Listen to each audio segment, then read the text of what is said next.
Hello, YouTube.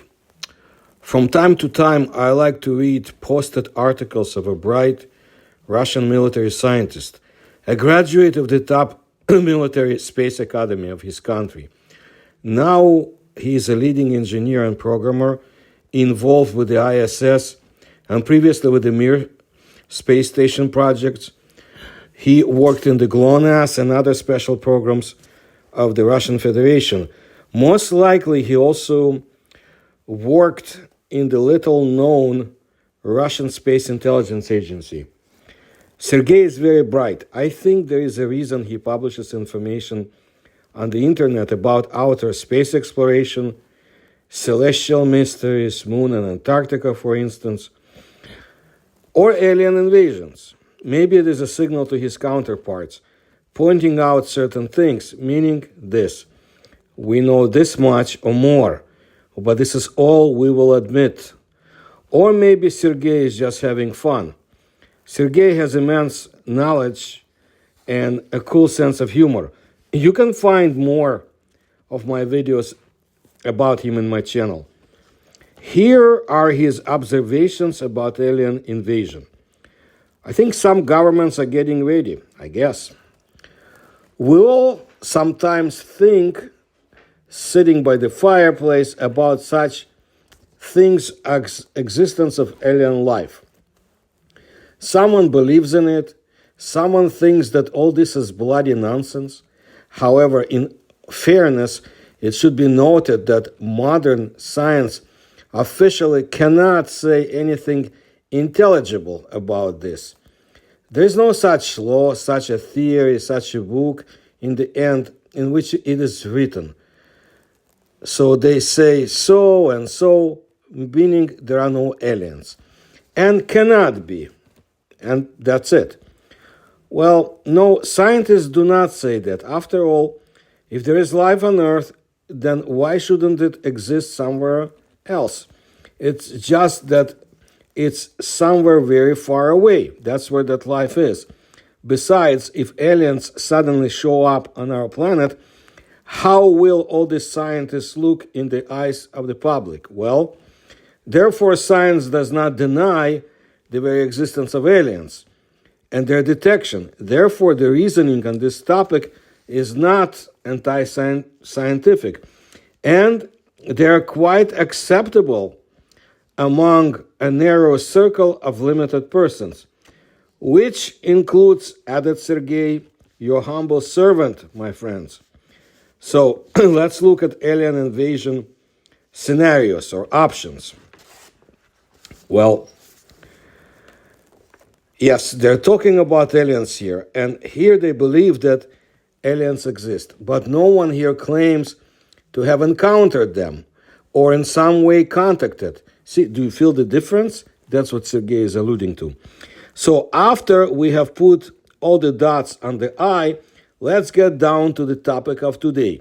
Today, we will talk about the invasion of alien invaders from outer space. Most citizens of Russia and the surrounding areas grew up watching films about alien invasions. These are such popular science films of American documentary filmmakers as the Apollo missions, Independence Day, Mars Attacks, and many others. But let's think about this topic today. If the real day of the invasion comes, will the events unfolding on this day be similar to those shown in the movies? Or will it look completely different? Asks Sergey. Well, let's see what Sergey responds to this. Below, we will look at several possible scenarios for exactly what an alien invasion might actually look like. Physical intrusion. This is the most well-known option, or hypothesis, or scenario. It is the one that is most often promoted by modern media of the relevant subject. What will it look like?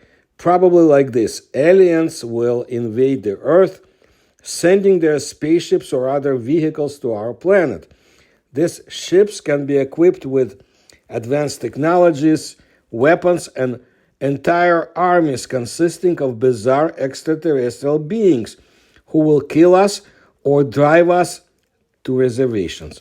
Unless, of course, by that time we are well prepared to repel an attack.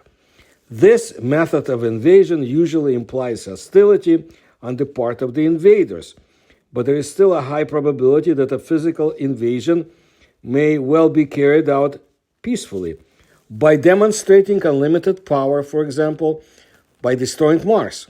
And then negotiations follow, conclusion of the contract, and eternal peace on the terms of the winner. The next one is cyber attack. This method of invasion seems very likely given the exponential development of digital technologies. The aliens who manage to reach Earth will probably arrive here, most likely not even from a neighboring galaxy, and from somewhere in the unimaginably distant depths of space. Therefore, they will definitely be more technologically advanced than we are, and they will certainly be able to use their advanced knowledge to organize some kind of cyber attack on computer systems and digital infrastructure of the Earth. Such tactics are quite justified because it can lead to widespread chaos and destruction of communication networks. And as a result, it can make it possible to control Earthlings and to manipulate human society. This may be the most dangerous way for us to be invaded, since most of the developed countries of the world are heavily dependent on modern technologies.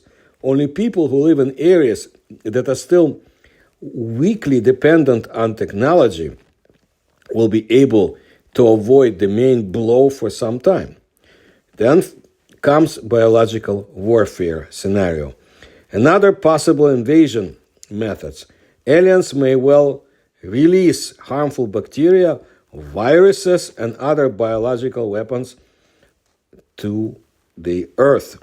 Such an event can lead to the spread of many diseases and deadly epidemics, which will undoubtedly make it easier for the aliens to conquer our planet. There are many conspiracy theories about various enthusiasts who claim that some modern diseases that a person suffers from are the result of contact with alien species. However, there is currently no concrete evidence for this hypothesis. And then we come to mind control. They don't talk about it that often. However, it is likely that an alien civilization will be more developed in terms of mind control capabilities. Aliens may well use their advanced mental abilities to control and manipulate the human mind. And this can lead to the fact that people will become weak-willed dolls, and they will act as alien agents without even realizing it. And then comes struggle for the resources. Another argument for an invasion. Aliens may try to take over the Earth to use the resources of our planet, including those that we need ourselves. This can be done explicitly or completely unnoticed. It is so subtle that we won't even realize it until it's too late. And when it does, we won't be able to survive on this planet anymore. Of course, it is important to note that all of the above scenarios are purely speculative. And there is, as noted above, no evidence that aliens exist at all, not to mention that they are planning an invasion of Earth. Today, more and more people believe that there is no way we can be alone in the universe. And what needs to be taken into account is that we ourselves may someday become aliens for other civilizations. And we must always remember this in order not to become ruthless alien invaders one day. Having heard Sergey, here's what I want to add. I often speak about Ivan Efremov, an enigmatic, cryptic actually, brilliant Russian scientist and writer and philosopher who was considered to be an extraterrestrial operating on our planet by the Soviet KGB. Those great thinkers, they figured out that he was definitely an alien, and his so-called case, criminal case, included 40 volumes, which is still classified, although there is no more Soviet Union. And you can find more about him in my Play channel, Ivan Efremov. He was really very intelligent, a man out of the bounds of time and space, as one UCLA scientist called him many, many years ago. And if all the extraterrestrials are like him, I don't think we have to fear any invasions. But we can't limit ourselves to just that. I just wanted to share it with you, and you can find out more by watching my videos or reading his books, which I strongly recommend. Because you can see another vision of our planet. And you will find out about the great circle of intelligent worlds. This was way before any American television series, any federations, and so forth. And I wish more people would read his books, which I think most are now available in English and other languages, because your mind, you expand it, and you get great knowledge. And this was written more than 60 years ago. So definitely this person was out of bound of time and space. But it's good to listen to people like Sergey as well, because again, we may be finding out what serious people are considering and pondering when they talk about aliens. And from an educated guy, very experienced and technologically capable, like Sergey, it's good to learn. So thank you for your attention to my work. If you can support my research, you'll find how to do it in the description to this video. And I promise to bring you more fascinating ideas and reports and accounts from countries like China, Russia, from other parts of the world that, average person in the United States doesn't know too much about, but not only in the United States. Again, thank you for your attention to my work.